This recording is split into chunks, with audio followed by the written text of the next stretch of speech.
देखिए, इस पर तो जिस तरह सियासत में इन्होंने किया है कि सारे बाकियों को डिस्क्वालीफाई करके और कल्ली रांझा जेड़े ये गलियां नचदा फिरे, तो यहाँ भी मुझे लगता है कि डीएचए पूरा मुल्क में जो है मलिक रियाज के सारे वो रियल एस्टेट को टेक ओवर करके तो ये उसको डीएचए बनाना चाहते हैं। और जितना कारोबारी इन्होंने जो है फैलाव कर रखा है, मैं समझता हूँ उसका भी एक शाखसाना हो सकता है। लेकिन दूसरी तरफ मलिक रियाज ने जो उनके मुकदमात हैं जिसमें उनको जो है मफरूर करार दे के उनकी ज़ब्ती और कुर्की का जो है ऑर्डर्स किए गए 87-88 ज़ाब्ता फौजदारी के तहत, उसमें भी मैं समझता हूँ उनको आगे जो है अपना फेस करना चाहिए। अगर नवाज़ शरीफ जेल जा सकता है, अगर जरदारी साहब जो है 11 साल जेल जा सकते हैं, अगर यूसुफ रज़ा गिलानी 6 साल जेल में रह सकता है, अगर इमरान खान 2 साल से ज़्यादा पाबा सलासल है, तो फिर गिरफ्तारी से तो नहीं डरना चाहिए। मेरे ख्याल में मलिक रियाज साहब को चाहिए, मलिक साहब को या तो प्रोटेक्टिव बेल करवा लें। नवाज़ शरीफ की भी प्रोटेक्टिव बेल हो गई थी, यहाँ आपने देखा किस तरीके से आकर उसने अदालतों में फेस किया और बरी हुए अपना। लेकिन जाहिर है कि इस वक्त हर कोई खाइफ है, जिस तरह से फिस्तायत हो रही है, तो मैं बाहर का उस बारे में क्या कह सकता हूँ। लेकिन ये है कि एक लीगल प्रोसेस है। आप देखें कि मियाँ नवाज़ शरीफ की ज़मीनें जायदाद कुर्क कर ली गई थी, यतीम खाना बना दिया गया था मॉडल टाउन में, उसके घर को यतीम खाना बना दिया गया। और जब बाद में इक़्तिदार में आए तो सारी वागुज़ार हुई। मुस्तफ़ा खर जो है, जब भुट्टो साहब का ज़माना था, मुस्तफ़ा खर चला गया था, तो उसकी जो कनाल रोड पर थी कोठी, उसको भी ज़ब्त कर लिया गया था। और जब वो वापस आया तो वो बागुज़ार होकर उसने भी अपनी कोठी वापस ले ली। तो एक दूसरा ये भी हो सकता है कि मलिक रियाज साहब जब एस्टैब्लिशमेंट की राइट साइड पे आ जाएंगे और मुल्क में वापस तशरीफ़ लाएंगे तो फिर उनको सारा कुछ वापस मिल जाएगा। तो ये हमारा अजीब किस्म के तमाशे होते रहते हैं इस मुल्क में।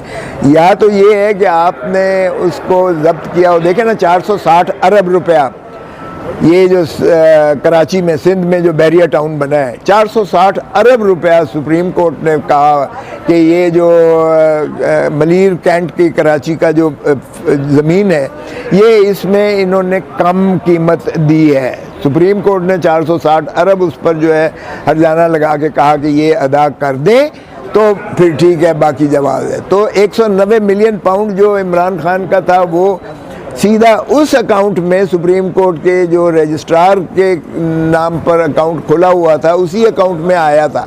लेकिन काजी फायज़ ईसा साहब ने चूँकि माशाअल्लाह इमरान खान के ख़िलाफ़ करना था और मलिक रियाज के ख़िलाफ़ करना था, मलिक रियाज जो है चूँकि वो वादा माफ़ गवार ना बना, तो उस पर जो है वो सारा जो है धारा फिरा और उसको जो है उन्होंने बजाय इसके कि वो 190 मिलियन पाउंड वो 460 अरब के मुआवजे में वो एडजस्ट होता, वो काजी फायज़ ईसा साहब की सुप्रीम कोर्ट उस वक्त ने उन्होंने वफाकी हुकूमत के ख़जाने में फेडरल कंसोलिडेटेड फंड में भेज दिया।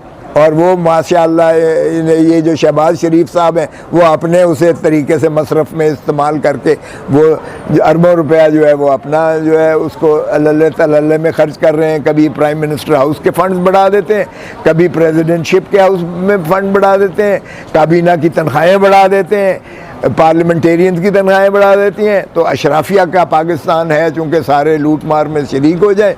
सो ये जो है तमाशा एक बनाया हुआ है बाहर के। मलिक रियाज साहब को अब मैं कानूनी मशवरा तो नहीं दे सकता, लेकिन इसके तो सारे कानूनी अवामिल मौजूद हैं।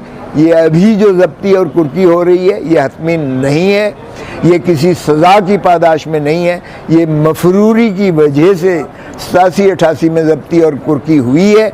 और उसमें कानून ये कहता है कि वो जो है उस पर अगर नहीं आता तो फिर वो उसको ऑक्शन कर सकते हैं। वो ऑक्शन में करने के बाद जब वो वापस आएगा तो फिर वो वापस ले भी लेगा और फिर जो भी होगा वो भुगतना खमियाजा उसे पड़ेगा।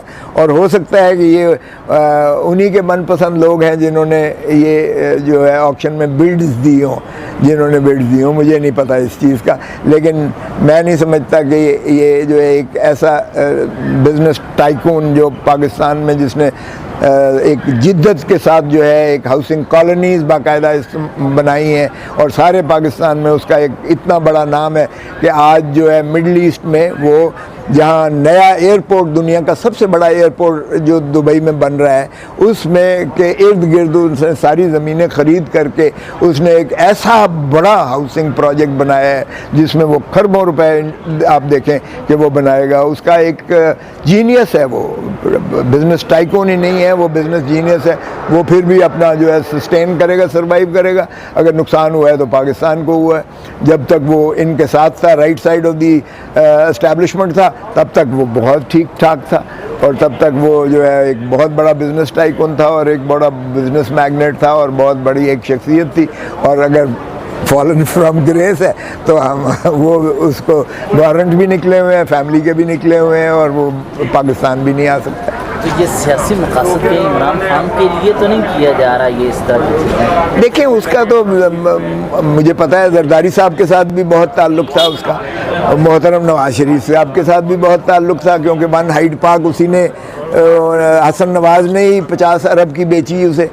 तो वो बिज़नेस टाइकून जो है वो सारी हुकूमतों का, अच्छा एस्टैब्लिशमेंट के जनरल्स के साथ भी बड़े उसके ताल्लुकात थे, वरना ऐसे ही तो ना बहरिया टाउन का नाम उसे मिल जाता, और बहरिया का नाम मिलना ही उसके लिए जो है वो इनकी आशीर्वाद के बगैर नहीं हो सकता है। तो मैं इसको क्या कह सकता हूँ कि वो अगर अब उसने इमरान खान का खिलाफ वादा माफ गवाह बनने से इनकार किया है, तो ये सारा नज़ला उस वजह से उस पर गिर रहा है। इर्द गिर्द उसने सारी ज़मीनें ख़रीद करके उसने एक ऐसा बड़ा हाउसिंग प्रोजेक्ट बनाया है जिसमें वो खरबों रुपए आप देखें कि वो बनाएगा। उसका एक जीनियस है, वो बिज़नेस टाइकून ही नहीं है, वो बिज़नेस जीनियस है। वो फिर भी अपना जो है सस्टेन करेगा, सर्वाइव करेगा। अगर नुकसान हुआ है तो पाकिस्तान को हुआ है। जब तक वो इनके साथ था, right side of the establishment था, तब तक वो बहुत ठीक ठाक था, और तब तक वो जो है एक बहुत बड़ा बिज़नेस टाइकून था और एक बड़ा बिज़नेस मैग्नेट था और बहुत बड़ी एक शख्सियत थी।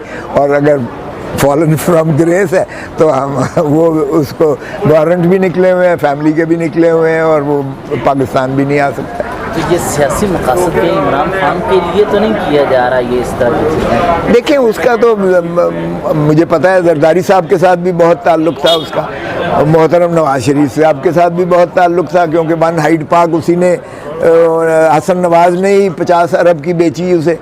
तो वो बिज़नेस टाइकून जो है वो सारी हुकूमतों का, अच्छा एस्टैब्लिशमेंट के जनरल्स के साथ भी बड़े उसके ताल्लुकात थे, वरना ऐसे ही तो ना बहरिया टाउन का नाम उसे मिल जाता, और बहरिया का नाम मिलना ही उसके लिए जो है वो इनकी आशीर्वाद के बगैर नहीं हो सकता है। तो मैं इसको क्या कह सकता हूँ कि वो अगर अब उसने इमरान खान का खिलाफ वादा माफ गवाह बनने से इनकार किया है, तो ये सारा नज़ला उस वजह से उस पर गिर रहा है।